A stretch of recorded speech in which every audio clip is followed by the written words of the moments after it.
La Belle au bois dormant. Il était une fois un roi et une reine qui se désespéraient de ne pas avoir d'enfants. Ils étaient bons et sages et se comportaient en tout avec grâce. Mais en dépit de leurs prières, nul enfant ne semblait vouloir naître de leur union. Or, un jour que la reine était au bain dans ses appartements et regardait par la fenêtre l'air songeur, une grenouille bondit hors de l'eau et lui dit « Ô ma reine, quitte ce visage sombre et réjouis-toi de ce que je viens t'apprendre.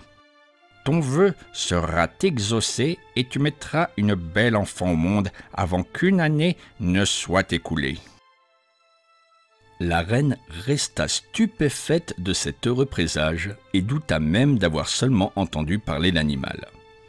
Mais la grenouille n'avait pas menti et la reine donna le jour, quelques mois plus tard, à la plus belle enfant que la terre eût jamais portée.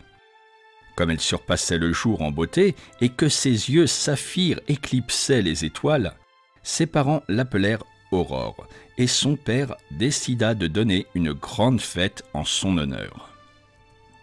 On invita les ducs, les comtes, les marquis, les proches parents et les amis, de même que les fées du royaume, afin qu'elles protègent l'enfant.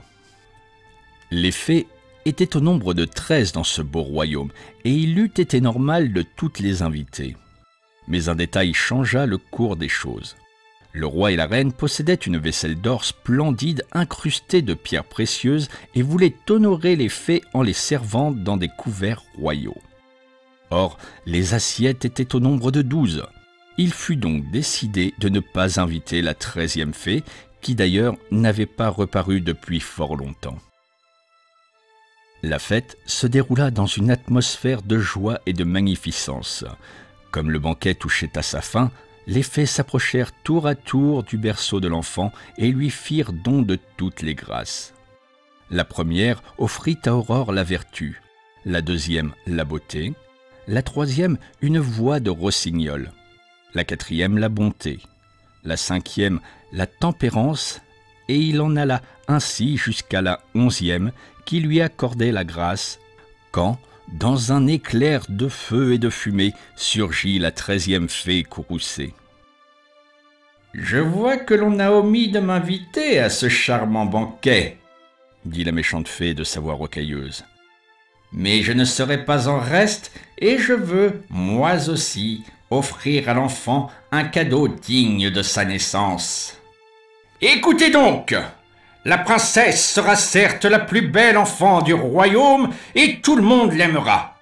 Mais elle se piquera le doigt le jour de ses 15 ans à la pointe d'un fuseau et en mourra. » Des cris de désolation parcoururent l'assistance et la reine fondit en larmes, tandis que la vieille fée riait méchamment. Fort heureusement, la 12e fée n'avait pas encore pris la parole et s'approcha du berceau d'Aurore. « Je n'ai pas le pouvoir de défaire le mauvais sort qui a été jeté, mais je peux au moins l'adoucir.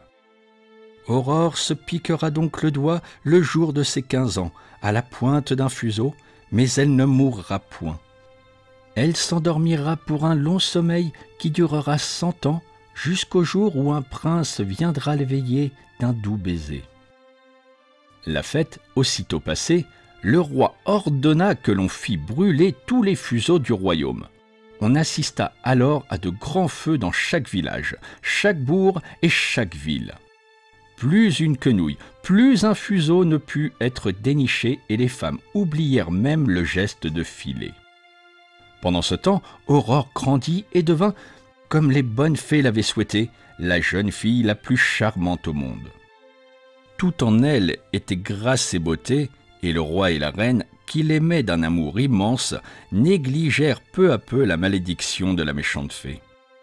Comment Aurore pouvait-elle se piquer, puisque tous les fuseaux avaient été bannis du royaume? Le jour des 15 ans d'Aurore, ses parents s'éloignèrent quelques heures pour une promenade. La jeune fille, restée seule, erra dans les couloirs et ses pas la conduisirent, sans même qu'elle y prenne garde, à la plus haute tour du château. Une curieuse lueur dansait devant elle, et Aurore fut irrésistiblement attirée dans une petite pièce où une vieille femme filait la laine au fuseau. Qu'est-ce que cela » s'écria Aurore en regardant la laine filer. « Me laisseriez-vous essayer à mon tour ?»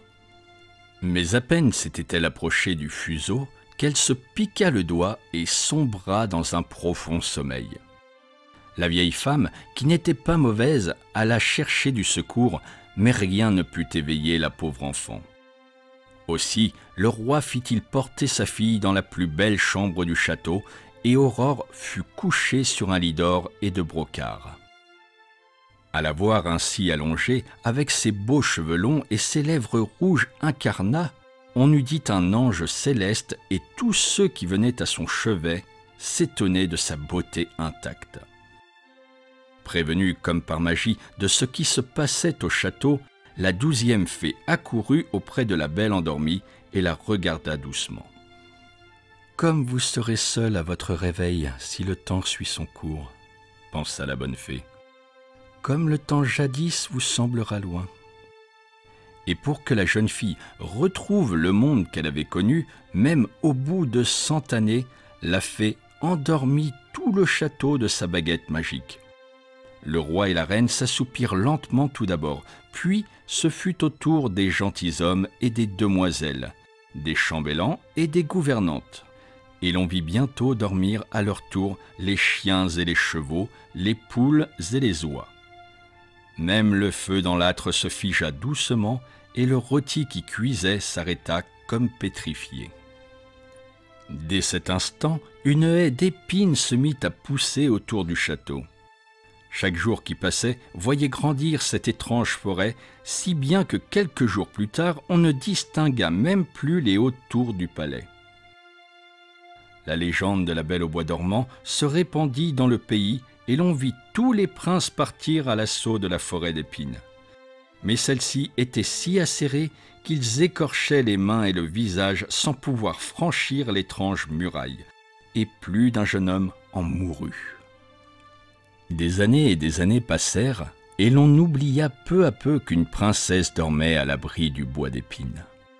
Or, un prince vint un jour à s'arrêter dans le pays. Un vieillard lui raconta une curieuse légende qu'il tenait de son grand-père. Derrière la haie d'épines qui se dressait non loin de là, s'élevait un château splendide où dormait depuis 100 ans la plus belle des princesses. Elle gisait endormie, dans l'attente du baiser d'un prince, mais le château était imprenable et plus d'un avait tenté sa chance en vain. Le prince, qui avait le cœur vaillant, désira aussitôt voir cette belle au bois dormant et s'élança sans plus attendre à l'assaut de la forêt d'épines. Peu lui importaient les mises en garde du vieil homme. Mais alors qu'il s'approchait du château, quelle ne fut pas sa surprise de constater que la haie s'ouvrait d'elle-même et qu'elle était parsemée de roses. 100 ans avaient passé et le charme était rompu. Le jeune prince parcourut les salles du palais où dormait la cour et où le temps s'était arrêté, suspendu dans un souffle. Puis il s'élança, le cœur battant, dans le grand escalier du château et poussa 1000 portes avant de découvrir dans une chambre de pourpre et d'or la plus belle des princesses. Elle était si ravissante et si pure que le prince, subjugué par sa beauté, ne put en détacher son regard et s'approcha lentement pour lui donner un baiser. Aussitôt qu'il l'eut embrassée, Aurore s'éveilla en souriant et prit son bras le plus naturellement du monde pour descendre le grand escalier. Le roi et la reine s'éveillèrent à leur tour comme si de rien n'était, et la cour reprit ses occupations tandis que le rôti recommençait à cuire dans l'âtre. Les noces du prince et d'Aurore furent célébrées peu de temps après tant ils s'aimaient d'un amour immense et le château de la Belle au bois dormant retrouva sa splendeur passée comme si le temps ne s'y était jamais arrêté.